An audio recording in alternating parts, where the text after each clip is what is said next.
excitedly. When we last left the Herdmans, Mother was very excited about creating the very best Christmas pageant there ever was. No matter who was in it. Do you remember that? She went on the mom rant. The first pageant rehearsal was usually about as much fun as a 3-hour ride on the school bus, and just as noisy and crowded.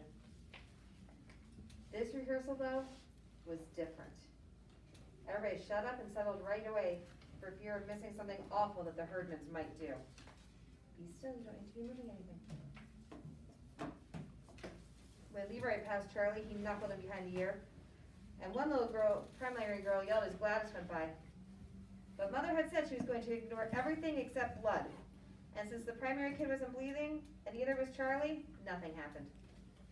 Mother said, and here's the Herdman family. We're glad to see you all. Which was probably the biggest lie ever said right out loud in church. Imogene smiled. The Herdman smile, we called it, sly and sneaky, and there they sat. The closest thing to criminals that we knew about. And they were going to represent the best and most beautiful. No wonder everybody was so worked up. Mother started to separate everyone into angels and shepherds and guests at the end, but right away she ran into some trouble.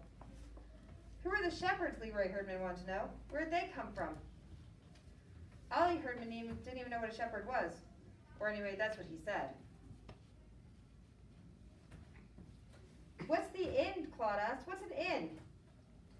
It's like a motel, somebody told him, where people go to spend the night. What people? Claude said. Jesus? Oh, honestly, Alice Wendleton grumbled. Jesus wasn't even born yet. Mary and Joseph went there. Why? Ralph asked. What happened first? Imogene hollered at my mother. Begin at the beginning. That really scared me, because the beginning would be the book of Genesis, where it says, in the beginning. And if we were going to start with the book of Genesis, we were never going to get through this. The thing was, the Herdmans didn't know anything about the Christmas story. They knew that Christmas was Jesus' birthday, but everything else was new to them. The shepherds, the wise men, the star of the stable, the crowded inn. It was hard to believe. At least it was hard for me to believe.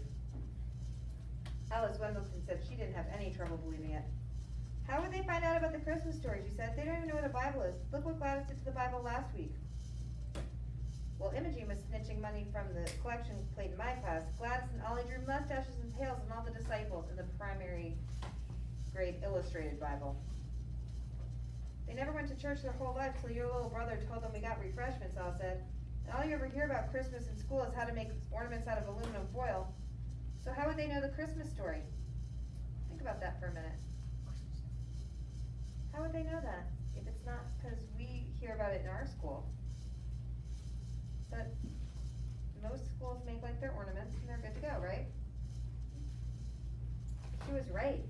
Of course they might have read about it, but they never read anything except for amazing comments. And they might have heard about it on TV, except that Ralph paid 65 cents for their TV at a garage sale, and you couldn't see anything on it unless somebody held it onto an antenna. Even then, you couldn't see much. The only other way for them to hear about the Christmas story was from their parents. I guess Mr. Herdman never got around to it before he climbed on the railroad train.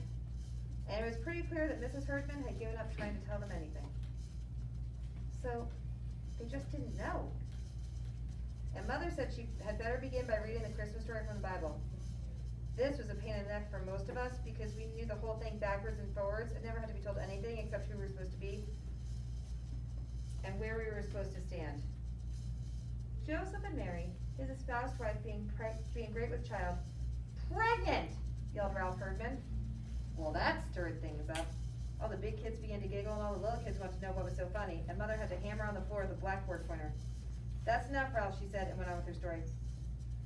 I don't think it's very nice to say that Mary was pregnant, Alice whispered to me. But she was, I pointed out. In a way, though, I had to agree with her. It sounded too ordinary. Anyone could be pregnant. Great with child sounded better for Mary. I'd better tell my mother, Alice said. Tell her what? That your mother is talking about things like that in church. My mother might not want me to be here. I was pretty sure she would do it.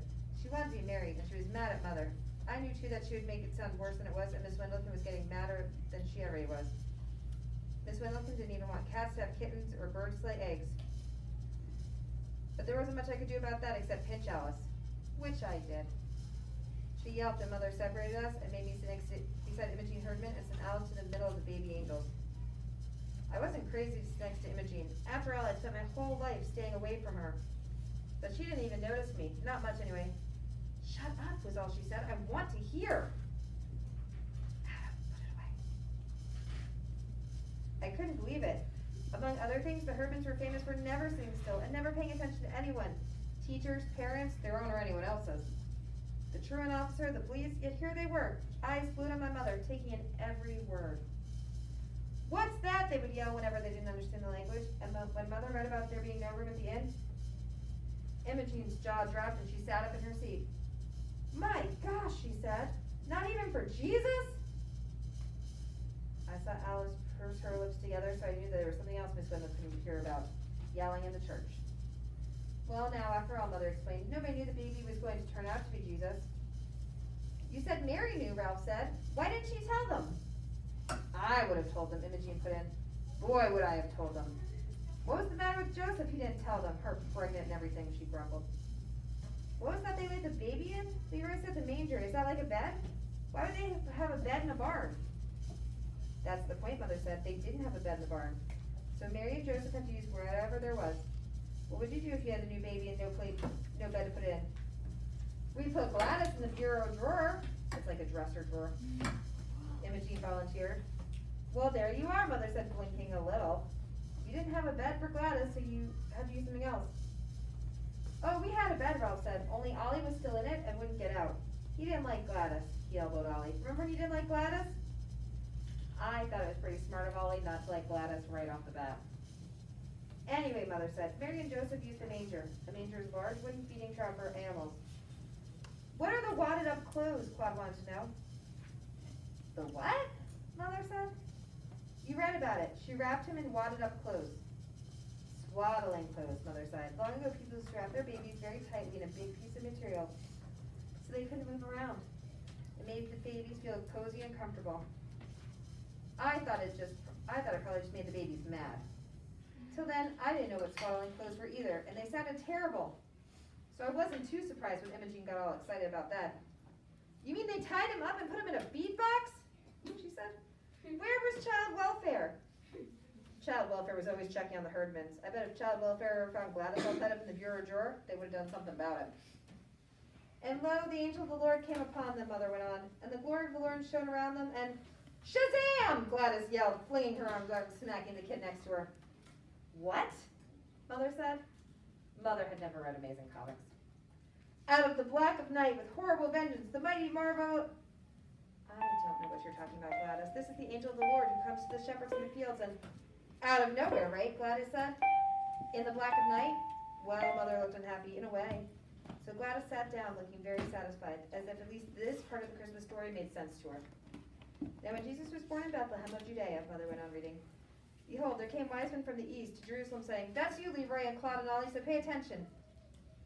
What does it mean, wise men, Ollie wants to know? Were they like school teachers? No, dumb-down, Claude said. It means like President of the United States. Mother looked surprised and a little pleased, like she did when Charlie finally learned the timetables up to 5. Why, that's very close, Claude. Actually, they were kings. Well, it's about time, Imogene muttered. Maybe they'll tell the innkeeper where to get off and get that baby out of the barn. They saw the young child with Mary and his mother and fell down and worshipped him and presented unto him gifts, gold and frankincense and myrrh. What's that stuff, Leroy wanted to know. Precious oils and fragrant resins. Oil, Imogene hollered. What kind of cheap king hands out oil for a present? You get better presents from the firemen.